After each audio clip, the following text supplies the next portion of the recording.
کہ جب کسی کے گھر میں لڑکی پیدا ہوتی، بیٹی پیدا ہوتی، تو شرم سے اس کا سر جھک جاتا. 4 سال تک اپنی بچی کو پالتا پوستا بڑا کرتا، کھلاتا پلاتا، لیکن جب 4 سال کی بچی ہو جاتی تو پھر اپنی بیوی سے کہتا اس کو نہلاؤ دھلاؤ اچھے کپڑے پہناؤ. 4 سال کے بعد اس بچی کو نہلایا جاتا دھلایا جاتا نئے کپڑے پہنائے جاتے. پھر باپ کہتا بیٹی چلو ہم تمہیں میلے میں لے کے جا رہے ہیں.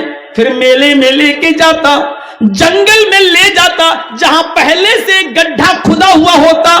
اس گڈھے میں کہتا بیٹی ذرا جھانک کر دیکھو، تمہیں تمہاری ماں نظر آئے گی، تمہیں تمہاری ماں دکھائی دے گی.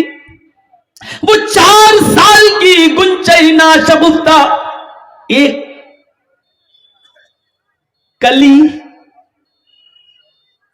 ایک نابالغ بچی، وہ 4 سال کی ایک چھوٹی سی معصوم بچی اپنا ماں کا نام سنتی تو اس گڈھے میں جھانکتی کہ میری امی ہے، میری ماں ہے.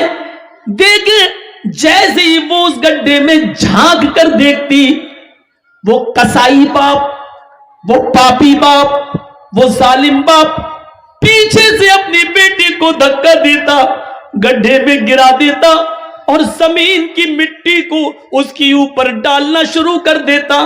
وہ اپنے ننھے منھے چھوٹے چھوٹے ہاتھوں سے مٹی کو دور کرتی جاتی، لیکن کب تک کرتی؟ اس کو پاٹ دیتا پورا کا پورا، اس 4 سال کی بچی کو گاڑ دیتا. وہ چیختی اور چلاتی رہتی اور اس کی آخری آواز تک یہ ظالم باپ، یہ کرور باپ اسی جگہ پر بیٹھا رہتا. اور جب وہ چیخ چیخ کر رو رو کے مر جاتی، آخری سانس نکل جاتی، تب وہاں سے آتا اور اپنے سماج میں آ کر گرو سے کہتا آج میں نے اپنی بیٹی کو دفن کر دیا، آج میں نے اپنی بیٹی کو گاڑ دیا، آج میں نے اپنی بیٹی کا کام تمام کر دیا. اور سماج میں جب یہ بات سنی جاتی تو لوگ شراب کا جشن بناتے، شراب پلاتے اور اس خوشی اس کو جشن مناتے ہوئے خوشیاں مناتے. میرے بھائیوں، یہ گناہ، یہ پاپ تھا اس سرزمین پر محمد رسول اللہ کے آنے سے پہلے. ہمارے یہاں پر بھی لڑکیاں ماری جا رہی ہیں، فرق اتنا ہے کہ وہاں پیدا ہونے کے 4 سال کے بعد مارتے، یہاں مائیں اپنے پیٹوں میں اپنی بچیوں کو مار دیتی. الٹرا ساؤنڈ پہ چیک کرایا، پتا چلا لڑکی ہے. نہیں ڈاکٹر 4 لڑکیاں پہلے سے ہیں، یہ بھی بیٹی ہے، میں تو ان کے دہیج کا انتظام نہیں کر پا رہی ہوں، اس کا کہاں سے کروں گی؟ نہیں اب مجھے بیٹی نہیں چاہیے، گرا دو، ایبورشن، آپریشن، اسقاط. اس بچی کو پیٹ کے اندر سے گرا دیا جاتا ہے.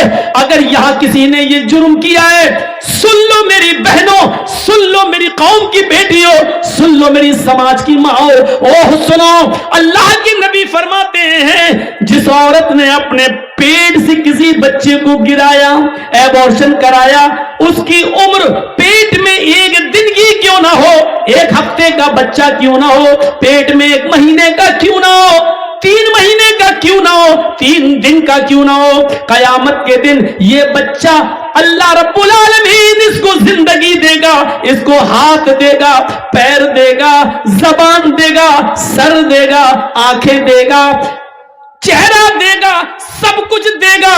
جاء یوم القیامہ ومعلقم بین ثدیہ، یہ بچہ اپنے ماں کی دونوں پستانوں سے لٹکا ہوا آئے گا، اپنے ماں کے دونوں سینے سے لٹکا ہوا آئے گا. قیامت کے دن اس حال میں آئے گا کہ یہ بچہ اپنے ماں کی پستان سے دودھ چوس رہا ہوگا، دودھ کھینچ رہا ہوگا.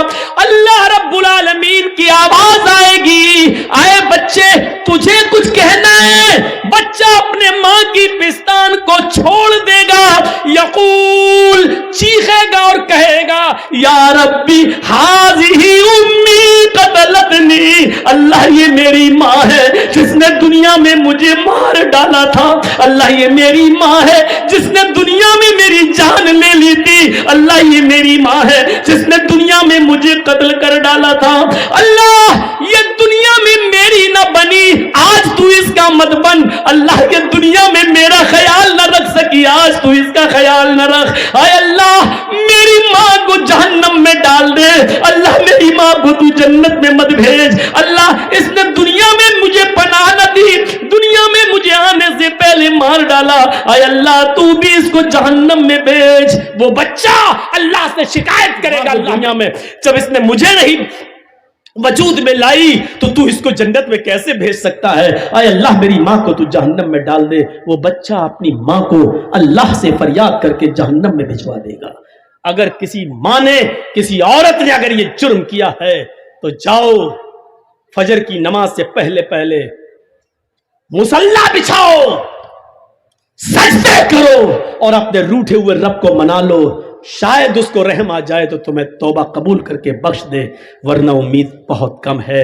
جس نے دنیا میں اپنے بچے کو گرایا، تم تو حلال بچے گرا رہی ہو، اپنے شوہر کا بچہ گرا رہی ہو، صرف اس لیے کہ 3 لڑکیاں 4 لڑکیاں پہلے سے، چوتھی بھی لڑکی نہیں چاہیے، صرف اس لیے۔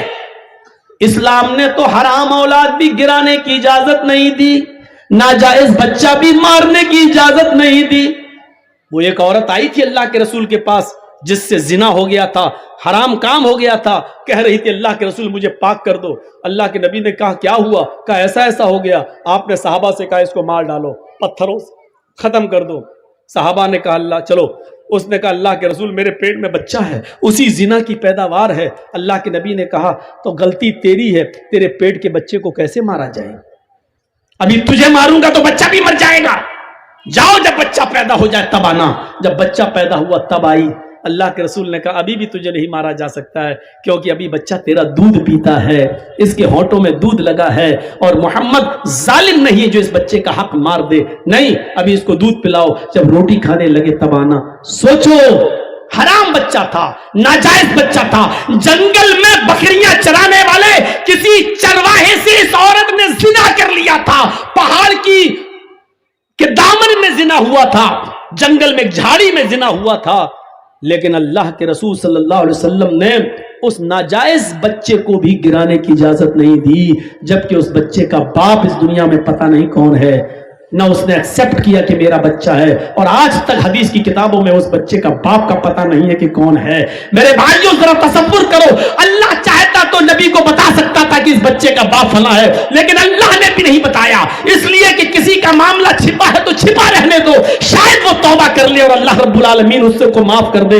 لیکن اگر کسی کو معلوم ہے تو اس کو ننگا کرنے کی ضرورت نہیں ہے، اگر کسی کا عیب چھپا ہے تو اس کو چھپانے کی کوشش کرو، کسی کی برائی چھپی ہے تو چھپاؤ، اس کو اجاگر مت کرو، اس لیے کہ توبہ کے دروازے کھلے ہوئے ہیں۔ اللہ رب العالمین کب کس کو بخش دے اور کس کو معاف کر دے۔ میری بہنوں، میری ماں، میری قوم کی بیٹیوں، سنو، جب ناجائز بچے کو گرانے کی اجازت نہیں ہے تو حلال بچہ،